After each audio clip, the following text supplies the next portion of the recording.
Yo firmé los papeles que destruyeron mi vida con una sonrisa en el rostro. Firmé cada documento, cada línea punteada, cada transferencia de propiedad, creyendo que estaba asegurando nuestro futuro juntos. No sabía que estaba firmando mi propia sentencia de muerte en vida. No sabía que el hombre que sostenía mi mano mientras yo escribía mi nombre era el mismo que había planeado mi ruina durante años. Hoy tengo 63 años. Vivo en un apartamento pequeño en las afueras de la ciudad, un lugar tan diferente de donde solía vivir que a veces me despierto desorientada, buscando las altas ventanas de mi antigua habitación, el sonido de la fuente en el jardín, el espacio infinito que alguna vez fue mío. Pero esas cosas ya no existen para mí. O mejor dicho, existen, pero para otra persona. Me levanto cada mañana a las 6. No porque tenga que hacerlo, sino porque el insomnio se ha convertido en mi compañero más fiel. Preparo café en una cafetera que compré en una tienda de segunda mano, tan distinta de la máquina italiana que teníamos en la mansión, esa que hacía espresso perfecto con solo tocar un botón. Ahora cuento cada cucharada de café molido, consciente de que mi presupuesto es limitado, que cada pequeño lujo debe ser medido y justificado. Miro por la ventana de mi sala, que da a un estacionamiento lleno de autos viejos y contenedores de basura. Antes, mis ventanas daban a 3 hectáreas de jardines diseñados por un paisajista francés. Rosas trepadoras, fuentes de mármol, senderos de piedra que serpenteaban entre árboles centenarios. Solía sentarme en la terraza con mi café de la mañana, observando cómo el sol iluminaba cada rincón de mi pequeño paraíso. Ahora observo a mis vecinos sacar la basura. La ironía no se me escapa. Yo, que alguna vez fui Catalina Mendoza de Villaseñor, heredera de una fortuna construida durante 4 generaciones, esposa de uno de los abogados más prestigiosos de la ciudad, ahora vivo con una pensión que apenas cubre mis gastos básicos. Como sola, siempre sola, frente a un televisor pequeño que compré en una liquidación. Hay días en que me pregunto si todo fue un sueño. Si esa vida de lujo, esa mansión de 18 habitaciones, esas joyas que brillaban en mi cuello durante las fiestas benéficas, si todo eso realmente me perteneció alguna vez. Pero luego miro las fotografías que logré salvar, las pocas cosas que pude llevarme antes de que me echaran de mi propia casa, y sé que fue real. Tan real como este apartamento de 2 habitaciones donde ahora envejezco en silencio. Mis hijos no me llaman. Bueno, eso no es del todo cierto. Daniela me llamó hace 3 meses, en mi cumpleaños. La conversación duró exactamente 4 minutos. Me preguntó cómo estaba, le dije que bien, mintiendo como siempre miento ahora. Ella me contó brevemente sobre sus hijos, mis nietos a los que ya no me permiten ver. Luego hubo un silencio incómodo, ese silencio que dice todo lo que las palabras no pueden decir. Me dijo que tenía que irse, que tenía una reunión. Colgó antes de que pudiera decirle que la amaba. Rodrigo, mi hijo mayor, no me ha hablado en 2 años. La última vez que lo vi fue en el tribunal, sentado al lado de su padre, mirándome como si yo fuera una extraña. O peor, como si fuera la villana de esta historia. Supongo que para ellos lo soy. Su padre se encargó de eso. Camino por este apartamento pequeño y cada paso me recuerda lo que perdí. La cocina es tan diminuta que apenas caben 2 personas. Recuerdo la cocina de la mansión, ese espacio enorme con isla central de granito, electrodomésticos de acero inoxidable, la despensa que era más grande que esta sala. Solía cocinar ahí para toda la familia, preparar cenas elaboradas, hornear pasteles para los cumpleaños de mis hijos. Ahora cocino pasta en una estufa de 2 hornillas y como directamente de la olla para no ensuciar platos. El baño tiene un espejo pequeño con el marco oxidado. Me miro en él cada mañana y veo a una mujer que no reconozco del todo.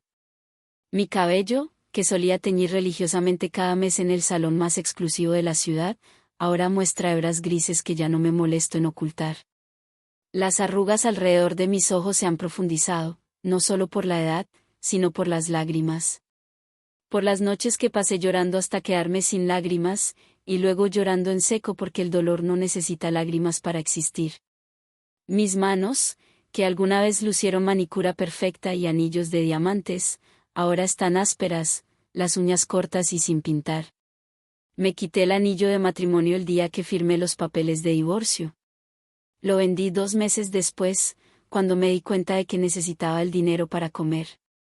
¿Me dieron una fracción de lo que valía? No me importó. Ese anillo se había convertido en un grillete que quemaba mi piel. Tengo una rutina ahora, una que mantiene mi mente ocupada para no caer en la oscuridad total. Los lunes voy al mercado y compro lo necesario para la semana, calculando cada peso, comparando precios como nunca imaginé que tendría que hacer. Los martes limpio el apartamento, aunque no hay mucho que limpiar. Los miércoles visito la biblioteca pública, el único lujo que me permito, perderme en libros que me llevan a vidas que no son la mía. Los jueves son los más difíciles. No sé por qué, pero los jueves me pesan más.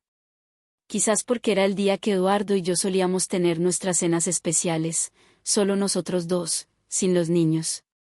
Nos vestíamos elegantes, cenábamos en el comedor principal con velas y vino, hablábamos de nuestros sueños, nuestros planes.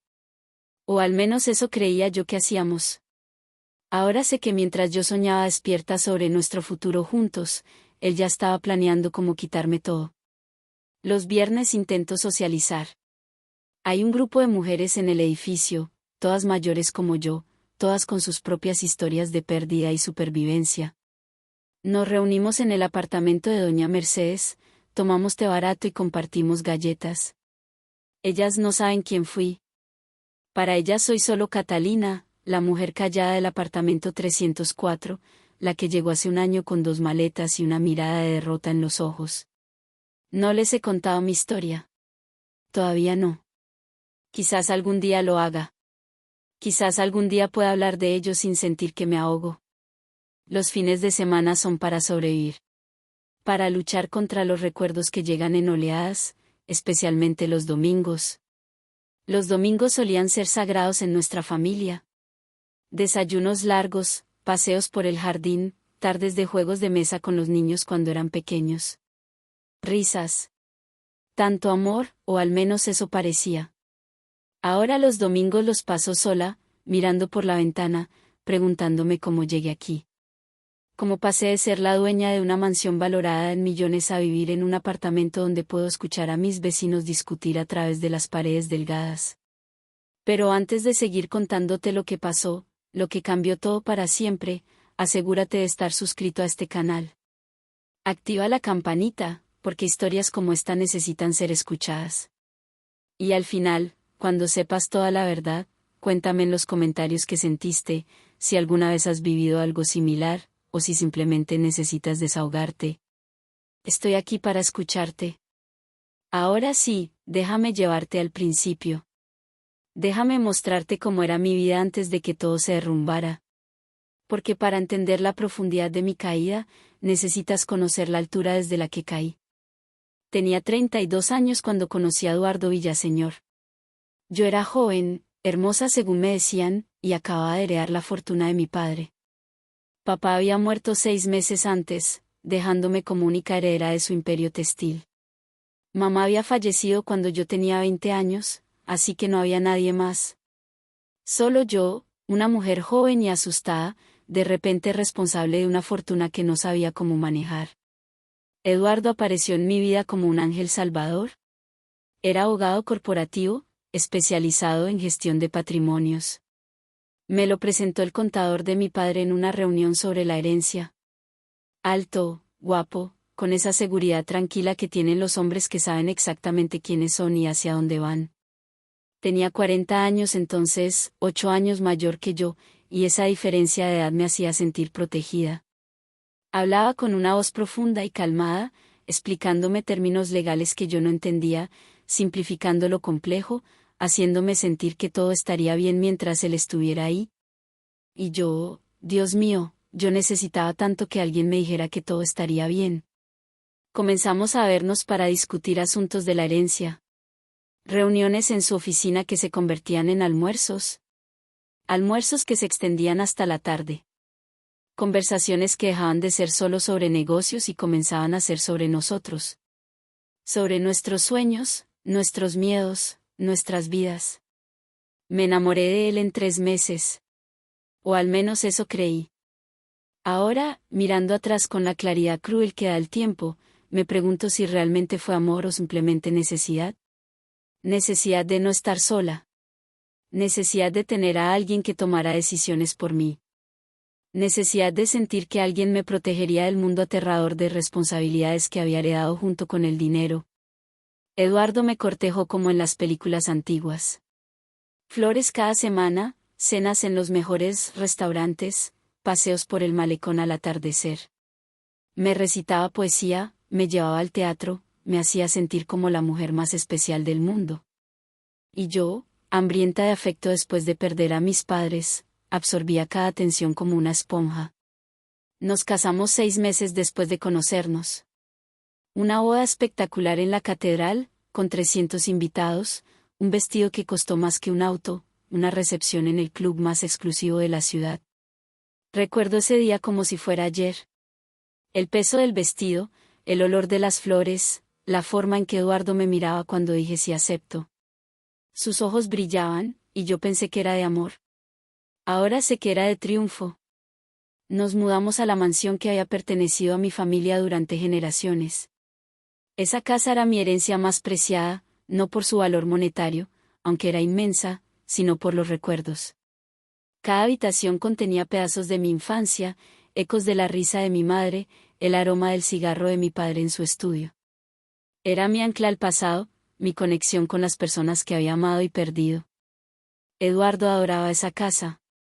O al menos eso decía. Caminaba por sus pasillos con reverencia, admiraba los techos altos, las molduras antiguas, los pisos de madera que habían sido pulidos durante décadas.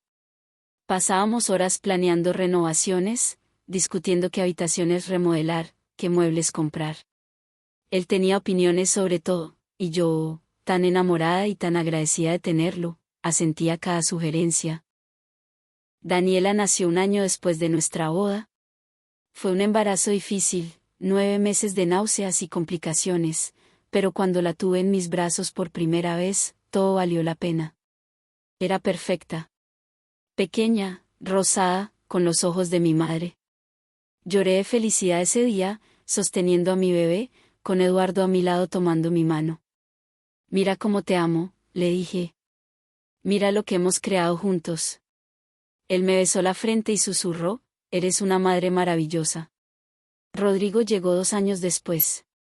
Un niño fuerte y saludable que llenó la mansión con su llanto y su risa. Nuestra familia estaba completa. Teníamos todo lo que alguien podría desear, una casa hermosa, 2 hijos sanos, seguridad financiera, amor. Al menos eso era lo que yo creía. Los primeros años fueron buenos. Buenos de verdad, no solo en mi memoria distorsionada. Eduardo era un padre presente, cambiaba pañales, se levantaba en las noches cuando los bebés lloraban, jugaba con ellos en el jardín. Yo me dedicaba completamente a los niños y a la casa, feliz de tener un propósito claro después de años de sentirme perdida. Organizaba fiestas de cumpleaños elaboradas para los niños, con payasos y magos y mesas llenas de dulces. Decoraba la casa para cada festividad, llenándola de luces en Navidad, flores en primavera, calabazas en otoño. Cocinaba cenas familiares cada noche, insistiendo en que todos nos sentáramos juntos a la mesa, sin televisión, solo conversación. Los domingos eran especiales. Después del desayuno, los 4 salíamos al jardín. Eduardo jugaba fútbol con Rodrigo mientras Daniela y yo plantábamos flores en el jardín. Luego hacíamos picnic bajo el gran roble que había estado ahí desde antes de que yo naciera. Extendíamos una manta, comíamos sándwiches, los niños corrían persiguiendo mariposas mientras Eduardo y yo nos recostábamos en el pasto, tomados de la mano, mirando las nubes pasar. Esos son los recuerdos que más duelen ahora. No los grandes momentos, sino esos pequeños domingos perfectos que pensé que durarían para siempre. Eduardo manejaba todas nuestras finanzas. Yo había firmado poderes legales poco después de casarnos, permitiéndole administrar mi herencia. Él insistió en que era lo más práctico, lo más seguro. Tú eres la madre de nuestros hijos, me dijo. Deja que yo me encargue de estas cosas aburridas. Tú solo preocúpate por nuestra familia. Y yo, confiada y enamorada, Firmé todo lo que me puso enfrente. Documentos legales llenos de términos que no entendía, contratos que no leí completamente, transferencias de poder que me parecían simples formalidades matrimoniales. Nunca cuestioné nada. Él era mi esposo, el padre de mis hijos, el hombre que amaba. ¿Por qué habría de dudar de él? Los años pasaron en una nebulosa de felicidad doméstica. Los niños crecieron, comenzaron la escuela, hicieron amigos. Nuestra vida social era activa. Cenas con otras parejas, fiestas en el club, eventos de caridad donde yo usaba mis mejores vestidos y joyas, sonriendo para las fotografías, sintiéndome afortunada por la vida que tenía. Eduardo prosperaba en su carrera. Su bufete crecía, tomaba casos cada vez más importantes, ganaba más dinero. Aunque, pensándolo ahora, nunca entendí por qué necesitaba ganar más dinero cuando mi herencia era suficiente para mantener nuestro estilo de vida durante varias generaciones. Pero no cuestionaba. ¿No era mi lugar cuestionar, o al menos eso creía? Comenzó a viajar más por trabajo. Viajes de negocios a otras ciudades, a veces otros países. Una semana en Buenos Aires, 4 días en Miami, un fin de semana en Ciudad de México. Al principio lo extrañaba terriblemente. Llamaba cada noche, me contaba sobre sus reuniones, preguntaba por los niños. Yo le enviaba fotos de nuestros días, manteniéndolo conectado a la familia incluso cuando estaba lejos. Pero con el tiempo, los viajes se volvieron rutina. Yo me acostumbré a manejar la casa sola, a ser madre y padre cuando él no estaba. Los niños también se acostumbraron. Papá está de viaje otra vez, decían con naturalidad, sin el drama que solían hacer cuando eran más pequeños. Cuando Daniela cumplió 10 años, Eduardo sugirió que renováramos la mansión completamente. Es una casa antigua, dijo. Necesita modernizarse. Piensa en los niños, en su comodidad. Piensa en el valor que agregará a la propiedad. La renovación tomó 2 años. Contratamos a los mejores arquitectos, diseñadores de interiores, constructores. Gastamos millones. Yo supervisaba cada detalle, emocionada de ver cómo nuestra casa se transformaba en algo aún más hermoso. Nuevas cocinas, baños remodelados, una ala completa añadida con gimnasio y sala de cine. El jardín fue rediseñado, con nuevas fuentes y un gazebo donde yo imaginaba celebrando la boda de Daniela algún día. Eduardo manejaba todos los contratos, todos los pagos. Yo solo elegía colores y muebles, feliz en mi ignorancia. Fue durante esa renovación que empecé a notar pequeños cambios en él. Nada dramático, solo sutilezas que una esposa nota después de años de matrimonio. Llegaba a casa más tarde, incluso cuando no estaba de viaje. Su teléfono sonaba constantemente, y él salía de la habitación para contestar. Comenzó a usar una colonia diferente, más cara, más juvenil. Una noche lo encontré en su estudio a las 2 de la mañana, trabajando en su computadora. Me acerqué para darle un beso de buenas noches, y él cerró la pantalla rápidamente, casi con pánico en los ojos. Solo trabajo, amor, dijo. Cosas aburridas. Vuelve a la cama. Pero vi su expresión. Vi la culpa que cruzó su rostro por una fracción de segundo antes de que pudiera ocultarla detrás de una sonrisa. Debí haber sabido entonces. Debí haber confiado en ese instinto que me decía que algo no estaba bien. Pero el amor, o lo que yo creía que era amor, me cegaba. Le creí porque quería creerle. Porque la alternativa, considerar que algo estaba mal en nuestro matrimonio perfecto, era demasiado aterradora para contemplar. Los niños entraron a la adolescencia, esa etapa complicada llena de cambios y rebeldía. Rodrigo se volvió distante, pasaba horas encerrado en su habitación con videojuegos y música. Daniela desarrolló una actitud desafiante, cuestionaba cada regla, cada límite. Peleábamos constantemente sobre ropa, maquillaje, permisos para salir. Eduardo se mantenía al margen de estos conflictos. Deja que sean jóvenes, decía cuando yo me quejaba. No seas tan estricta. Yo me sentía sola en la crianza, como si fuera la única que se preocupaba por establecer límites, por mantener a nuestros hijos en el camino correcto. Pero él era el padre divertido. El que les daba dinero extra, el que les compraba lo que yo les negaba, el que les permitía hacer cosas que yo había prohibido. Los niños comenzaron a preferirlo a él, a verme a mí como la villana, la aguafiestas, la madre estricta que no entendía nada. Eso dolía más de lo que puedo expresar. Había dedicado mi vida a esos niños, había sacrificado todo por ellos, y ellos me veían como el enemigo mientras adoraban a su padre que apenas estaba presente. Cumplí 50 años en medio de todo esto.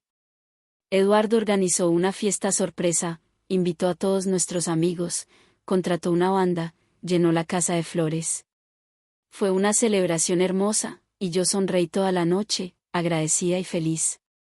Pero cuando todos se fueron y estábamos solos en nuestra habitación, lo miré quitarse la corbata y me di cuenta de que me sentía completamente sola. ¿Estás bien?, preguntó, notando mi silencio. Estoy perfecta, mentí. Fue una noche maravillosa. Gracias. Él me besó, pero fue un beso mecánico, sin pasión. Luego se fue a dormir mientras yo me quedaba despierta, mirando el techo, preguntándome cuándo habíamos dejado de ser amantes y nos habíamos convertido simplemente en compañeros de casa. Fue un año después, cuando cumplí 51, que todo comenzó a desmoronarse de verdad. Comenzó con pequeñas cosas que no tenían sentido. Facturas que llegaban por servicios que no habíamos contratado. Llamadas de banco sobre cuentas que no reconocía. Documentos legales en el correo con mi nombre pero que yo nunca había firmado. Le pregunté a Eduardo sobre esto, mostrándole las cartas con confusión genuina. ¿Son errores administrativos?, dijo sin levantar la vista de su periódico. Ya me encargo de eso. No te preocupes. Pero yo me preocupaba. Por primera vez en nuestro matrimonio, ese instinto que había ignorado durante años comenzó a gritar en mi interior. Algo estaba mal. Terriblemente mal. Empecé a revisar documentos. No abiertamente, no quería que Eduardo supiera que desconfiaba. Pero cuando él estaba de viaje o en la oficina, entraba a su estudio y buscaba. Al principio no encontraba nada sospechoso. Solo contratos de trabajo, facturas pagadas, documentos legales normales. Pero luego, en el fondo de un cajón cerrado con llave, encontré una carpeta. La cerradura no era difícil de forzar. Dentro había documentos que no entendía completamente, pero que me llenaron de un miedo visceral. Transferencias de propiedades. Documentos de fideicomisos. Contratos con mi firma, pero yo no recordaba haber firmado nada de eso. Y fotografías. Fotografías de Eduardo con una mujer que no conocía. No eran fotos inocentes. Eran fotos de una pareja, abrazados, besándose, en lugares que reconocí como destinos de sus viajes de negocios. Me senté en el piso de su estudio, sosteniendo esas fotografías con manos temblorosas, sintiendo como mi mundo se inclinaba en su eje. El piso parecía moverse bajo mis pies. Las paredes se cerraban. No podía respirar. ¿Cuánto tiempo?, susurré a las fotografías, como si pudieran responderme. ¿Cuánto tiempo me has estado mintiendo? Esa noche, cuando Eduardo llegó a casa, lo confronté.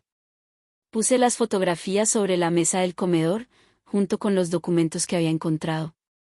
¿Qué es esto?, pregunté, mi voz sorprendentemente calmada considerando el huracán de emociones dentro de mí. Él miró las fotografías, y por un momento, solo un momento, vi pánico en sus ojos. Pero luego su expresión se endureció, se transformó en algo que nunca había visto antes. Frialdad. Desprecio. Es exactamente lo que parece, dijo, sin una pizca de arrepentimiento en su voz. ¿Cuánto tiempo? 5 años. 5 años. 5 años de mentiras, de traición, de vivir una doble vida mientras yo, estúpida e ingenua, seguía creyendo en nuestro matrimonio perfecto. ¿Y estos documentos?, pregunté, señalando los papeles. ¿Qué son? Son tu futuro, Catalina. O más bien, tu falta de futuro. No entendía. No quería entender. Pero él continuó, su voz fría y calculada, explicándome cómo había estado transfiriendo mis propiedades a su nombre durante años. Cómo había usado los poderes legales que yo le había dado para vaciar mis cuentas bancarias. Cómo la renovación de la mansión había sido pagada con mi dinero pero puesta a su nombre. Cómo, legalmente, yo ya no era dueña de nada. Eso es imposible, dije, mi voz apenas un susurro. Esta es mi casa. Mi herencia. No puedes simplemente robarla. Él sonrió. Una sonrisa cruel que nunca había visto en su rostro. No robé nada. Tú me diste todo voluntariamente. Cada firma, cada documento, cada transferencia. Todo legal. Todo con tu consentimiento. Yo no sabía lo que estaba firmando. Eso es tu problema, no el mío. Debiste haber leído los documentos antes de firmar. Me levanté de la silla, mis piernas apenas sosteniéndome. Voy a demandarte. Voy a recuperar lo que es mío. Él se rió. Una risa genuina, como si hubiera dicho algo hilarante. ¿Con qué dinero vas a demandarme, Catalina? No tienes nada. Y aunque lo hicieras, tengo a los mejores abogados de la ciudad. Abogados que trabajaron en cada uno de esos documentos que firmaste. Bueno, suerte probando que no sabías lo que estabas haciendo. Mis hijos, dije, aferrándome a lo único que pensé que todavía era mío. Rodrigo y Daniela nunca te perdonarán esto. Su expresión se suavizó, pero no con amor. Con lástima. Catalina, los niños están de mi lado. Siempre lo han estado. Creen que eres una madre controladora y difícil. Creen que yo soy el que ha mantenido esta familia unida a pesar de ti. Eso no es cierto, susurré, lágrimas comenzando a rodar por mis mejillas. No importa si es cierto o no. Es lo que ellos creen.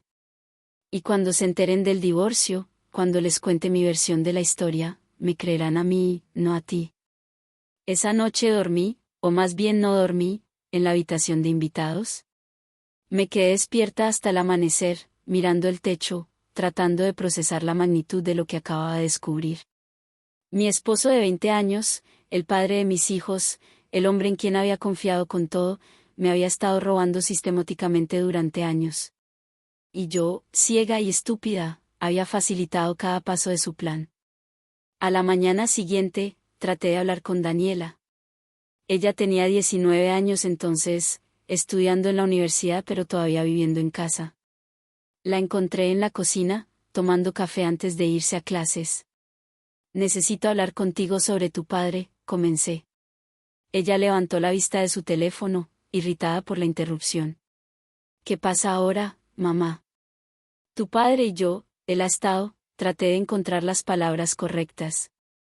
Ha estado teniendo una aventura. Y ha estado robando mi herencia.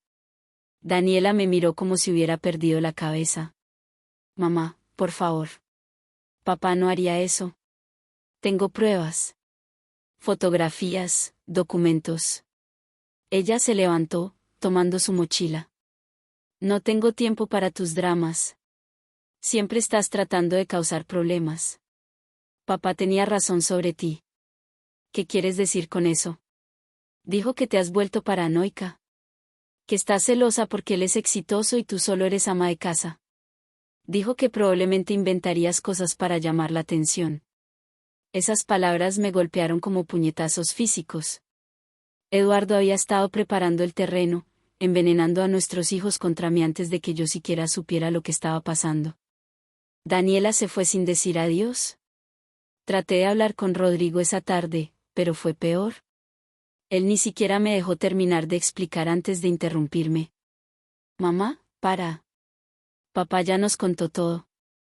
Nos dijo que estabas teniendo problemas mentales, que estabas inventando historias locas.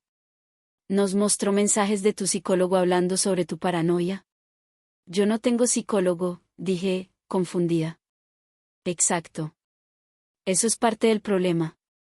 Te niegas a buscar ayuda. Rodrigo, por favor. Escúchame. Tu padre me ha estado mintiendo durante años. Él negó con la cabeza, su expresión una mezcla de lástima y disgusto. Necesitas ayuda, mamá. Ayuda profesional. Y hasta que la busques, no quiero hablar contigo sobre esto. Me quedé sola en esa enorme mansión, rodeada de lujo que ya no me pertenecía, con una familia que se había vuelto contra mí. Eduardo seguía viniendo a casa, actuando como si nada hubiera pasado, durmiendo en nuestra habitación mientras yo me quedaba en la de invitados. Los niños me evitaban, hablaban con su padre en voz baja, me miraban con sospecha cuando pasaba. Intenté contratar un abogado. Llamé a varios, expliqué mi situación. Pero cuando mencionaba el nombre de Eduardo Villaseñor, todos encontraban razones para no tomar mi caso. Conflicto de intereses, decían. O simplemente que su carga de trabajo era demasiado pesada. Años después entendí que Eduardo los había contactado primero, usando su influencia en la comunidad legal para asegurarse de que nadie me ayudara. Finalmente encontré un abogado joven, recién graduado, que aceptó revisar mi caso. Pasamos horas revisando documentos. Él negaba con la cabeza mientras leía, su expresión cada vez más sombría. Señora Villaseñor, dijo finalmente. Legalmente, no hay mucho que podamos hacer. Usted firmó todo voluntariamente. No hay evidencia de coerción o fraude. Y su esposo tiene documentación impecable de cada transacción. Pero yo no sabía lo que estaba firmando. Eso será difícil de probar. Usted es una mujer educada, de mente sana. Un juez asumirá que entendió los documentos antes de firmarlos. Entonces no hay nada que pueda hacer. Él dudó antes de responder. Podemos intentar argumentar que hubo manipulación emocional, que él abusó de su posición de confianza. Pero será una batalla larga y costosa. Y honestamente, las probabilidades no están a su favor. ¿Cuánto costaría? Me dio un número que me hizo sentir físicamente enferma. No tenía ese dinero. No tenía ningún dinero. Eduardo había vaciado todas las cuentas a las que yo tenía acceso, dejándome con solo una tarjeta de crédito con límite bajo. Vendí mis joyas. Todas las piezas hermosas que había acumulado durante años, regalos de Eduardo, herencias de mi madre. Las llevé a una casa de empeño y las vendí por una fracción de su valor. Con ese dinero pagué al abogado y presentamos la demanda. Eduardo contraatacó inmediatamente. No solo negó todas mis acusaciones, sino que presentó su propia demanda, alegando que yo era mentalmente inestable, que había sido una madre negligente, que había malgastado dinero en compras frívolas. Presentó documentos falsificados, testimonios de personas que yo ni siquiera conocía, evidencia fabricada de mis supuestos problemas mentales. El proceso de divorcio fue brutal. Cada audiencia era una tortura, sentada en ese tribunal frío mientras abogados caros destrozaban mi carácter, cuestionaban mi cordura, pintaban un retrato de mí como una mujer inestable y vengativa. Eduardo se sentaba del otro lado de la sala, impecable en su traje caro, con Daniela y Rodrigo a su lado, los tres mirándome como si fuera una extraña peligrosa. Perdí. Por supuesto que perdí. El juez falló a favor de Eduardo en casi todo. La mansión era legalmente suya. Las cuentas bancarias eran suyas. Las inversiones, las propiedades, todo era suyo. A mí me dejaron con una pensión mínima, apenas suficiente para vivir, y ni siquiera eso fue por generosidad sino porque la ley lo requería. Tuve que dejar la mansión. Me dieron 2 semanas para empacar mis cosas y salir. 2 semanas para decir adiós a la casa donde había criado a mis hijos, donde había vivido mis mejores y peores momentos, donde cada habitación contenía recuerdos de una vida que ahora parecía haber pertenecido a otra persona. Empaqué lo que pude en 2 maletas. Ropa, algunas fotografías, un par de libros que mi madre me había regalado. Todo lo demás, los muebles que había elegido con tanto cuidado, las obras de arte que había coleccionado, los objetos personales acumulados durante décadas, todo se quedó. Eduardo cambió las cerraduras antes de que terminara mi plazo, forzándome a salir antes de tiempo. No tenía dónde ir. Mis amigos, las mujeres con las que había compartido almuerzos y eventos de caridad durante años, dejaron de responder mis llamadas. Eduardo les había contado su versión de la historia, pintándome como una mujer inestable y vengativa. Eligieron creerle a él, por supuesto. Él era exitoso, influyente, respetado. Yo era solo la exesposa amargada. Encontré este apartamento a través de un anuncio en el periódico.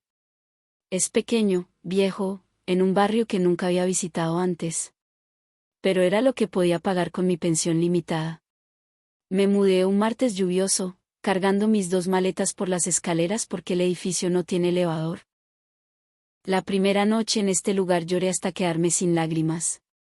Me senté en el piso desnudo, porque no tenía muebles todavía, y miré las paredes vacías, preguntándome cómo había llegado a esto. Cómo había pasado de tenerlo todo a no tener nada. Cómo el hombre que juró amarme hasta la muerte me había destruido tan completamente. Los meses siguientes fueron los más oscuros de mi vida. Había días en que no podía levantarme de la cama. Días en que no comía porque la idea de cocinar, de cuidarme a mí misma, parecía requerir más energía de la que tenía. Días en que consideraba simplemente rendirme, dejar de luchar, dejar de existir. Pero algo en mí se negaba a morir. Quizás era orgullo. Quizás era rabia. Quizás era simplemente el instinto de supervivencia que todos llevamos dentro. Me obligaba a levantarme cada mañana. Me obligaba a comer, aunque la comida no tuviera sabor. Me obligaba a seguir adelante, un día a la vez, porque la alternativa era dejar que Eduardo ganara completamente. Intenté reconstruir mi relación con mis hijos. Llamaba a Daniela cada semana, dejaba mensajes de voz que nunca eran devueltos. Le enviaba mensajes de texto preguntando cómo estaba, si necesitaba algo, diciéndole que la amaba. La mayoría de las veces ni siquiera los leía. Rodrigo fue más directo. Me llamó un día, 3 meses después de mudarme, y me dijo claramente que no quería tener contacto conmigo hasta que buscara ayuda profesional para mis problemas mentales. Le supliqué que me escuchara, que me diera la oportunidad de explicar la verdad. Él colgó a mitad de mi súplica. Pasó 1 año. Luego 2. Mi vida se redujo a esta rutina pequeña y solitaria. Aprendí a vivir con menos, a encontrar satisfacción en cosas simples. Un libro de la biblioteca. Una taza de café caliente en la mañana. El sol entrando por mi pequeña ventana. No era la vida que había imaginado para mí, pero era mi vida, y estaba decidida a vivirla con dignidad. Pero entonces, hace 6 meses, algo cambió. Recibí una llamada de un número que no reconocía. Casi no contesté, pensando que sería otro vendedor telefónico. Pero algo me hizo responder. Señora Villaseñor, dijo una voz de mujer que no reconocí. Mi nombre es Patricia Ruiz. Era la asistente personal de su ex esposo. Mi corazón se aceleró al escuchar esas palabras. Pregunté. Sí. Renuncié hace 2 meses. Y hay cosas que creo que usted debería saber. Cosas sobre lo que realmente pasó. Nos encontramos en un café pequeño al otro lado de la ciudad. Patricia era una mujer de unos 35 años, nerviosa, mirando constantemente sobre su hombro como si temiera ser seguida. Me entregó un sobre grueso lleno de documentos. Trabajé para el señor Villaseñor durante 8 años, explicó. Al principio no sabía lo que estaba haciendo. Pensé que era solo un buen abogado manejando los asuntos de su esposa. Pero con el tiempo, vi cosas. Documentos que falsificó con su firma. Conversaciones sobre cómo manipularla para que firmara cosas sin leer. Planes detallados para quitarle todo. ¿Por qué me cuentas esto ahora?, pregunté, mi voz temblando. Porque me di cuenta de que fui cómplice de algo terrible. Y porque, ella dudó, él está haciendo lo mismo con otra mujer. La mujer de las fotografías que usted encontró. Se casó con ella el año pasado. Y está repitiendo el mismo patrón.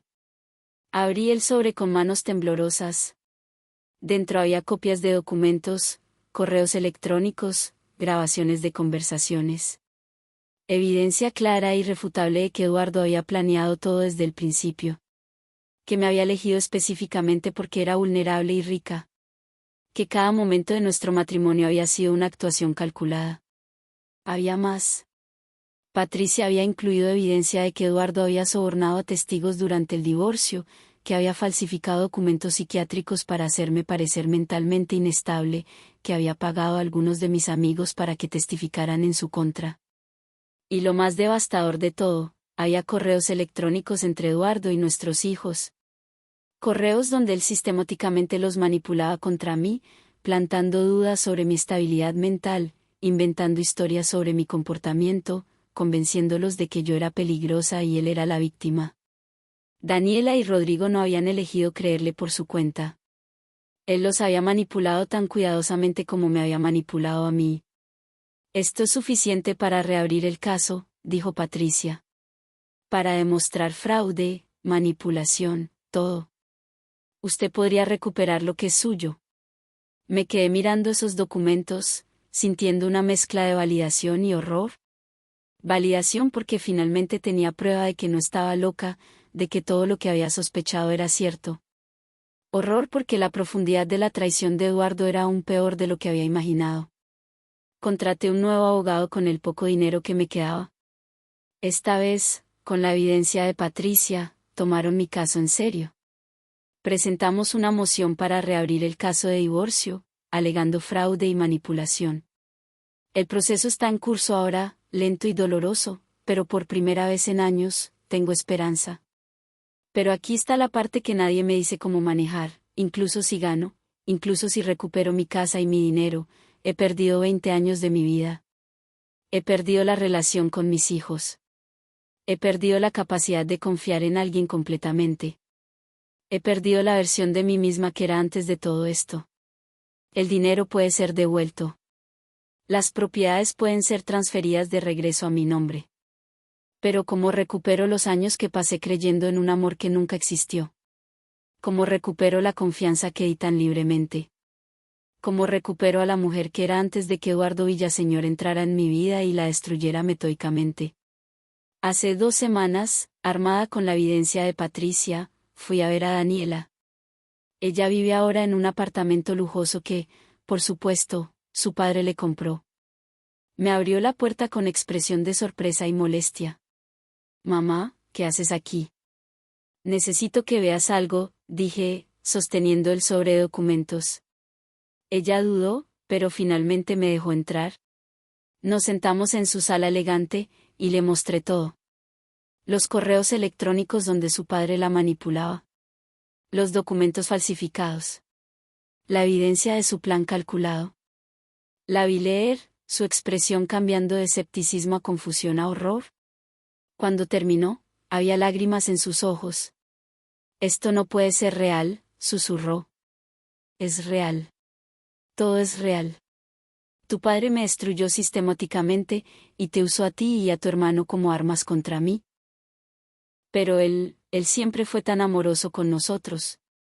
Porque ustedes eran útiles para él. Mientras me tuvieran a mí aislada, sin apoyo, él podía hacer lo que quisiera. Daniela lloró.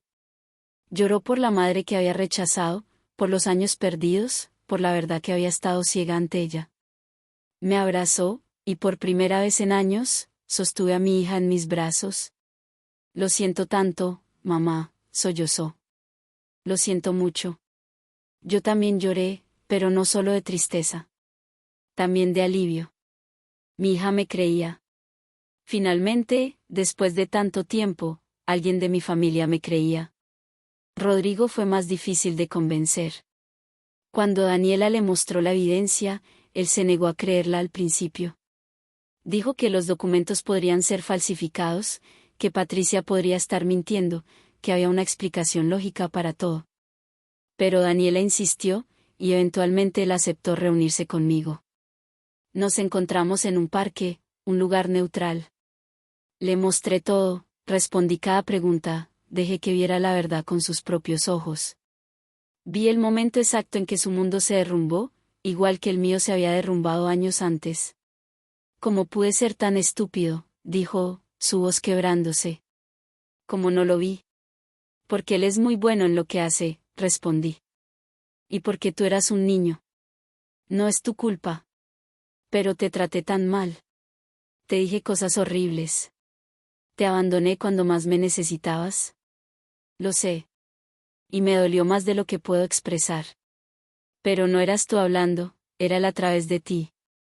Rodrigo me abrazó ese día, y sentí como si recuperara una parte de mí que había estado muerta durante años.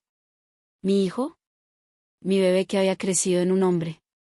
Finalmente me tenía de vuelta. Ahora estamos en el proceso de reconstruir nuestra relación. Daniela me visita cada semana. Rodrigo me llama cada pocos días. Están furiosos con su padre, devastados por haber sido manipulados tan completamente. Han cortado contacto con él, al menos por ahora, mientras procesan esta nueva realidad. El caso legal avanza lentamente.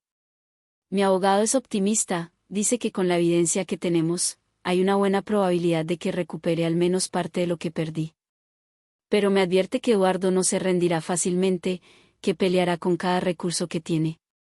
Y mientras tanto, yo sigo viviendo en este apartamento pequeño. Sigo preparando café en mi cafetera de segunda mano. Sigo mirando por la ventana de ese estacionamiento lleno de autos viejos.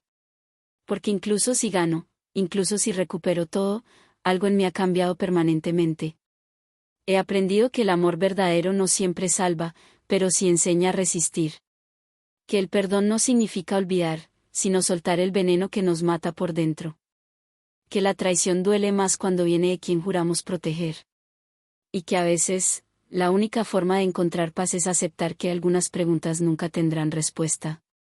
He aprendido que la riqueza material es frágil, puede ser robada, perdida, destruida. Pero hay cosas que nadie puede quitarte, tu dignidad, tu capacidad de sobrevivir, tu habilidad de seguir adelante incluso cuando todo parece perdido. He aprendido que el envejecimiento no me asusta. Lo que me asusta es llegar a él y darme cuenta de que viví la vida de otra persona, que dejé que alguien más escribiera mi historia. Pero ya no. Ahora estoy escribiendo mi propia historia, incluso si los capítulos anteriores fueron escritos en tinta de traición. He vivido lo suficiente para saber que la vida no es justa, pero tampoco es cruel sin propósito. Cada dolor tiene su lección. Cada pérdida, su regalo oculto. Y cada cicatriz, su historia de supervivencia. Mi cicatriz más grande, la que dejó Eduardo, me enseñó que puedo sobrevivir a lo imposible. Que puedo perderlo todo y aún así encontrar razones para levantarme cada mañana. Que el amor propio no es algo que alguien te da, es algo que construyes desde las cenizas de tu propia destrucción. Si llegaste hasta aquí, si escuchaste toda mi historia sin juzgarme, gracias. Gracias por darme el espacio para desahogarme, para sanar un poco más con cada palabra compartida. Ahora te pido algo, cuéntame tu historia en los comentarios. ¿Has vivido una traición similar? ¿Has perdido a alguien que amabas? ¿Has descubierto secretos que cambiaron todo? No estás solo. Yo estoy aquí, y esta comunidad está aquí, para escucharte sin juicio. Dale like a este video si sentiste algo, si mi historia tocó alguna parte de tu corazón. Compártelo con alguien que necesite saber que no está solo en su dolor. Y suscríbete, porque seguiré contando historias reales de personas reales que han sobrevivido lo imposible. Recuerda, el dolor es inevitable, pero el sufrimiento eterno es opcional. Podemos elegir sanar. Podemos elegir seguir adelante. Podemos elegir contar nuestra historia y, al hacerlo, liberar un poco del peso que llevamos. Te mando un abrazo, donde quiera que estés. Y espero leerte en los comentarios. Porque al final, después de todo lo que he perdido y todo lo que he ganado, he descubierto la verdad más importante de todas: sobreviví. Y si yo pude, tú también puedes.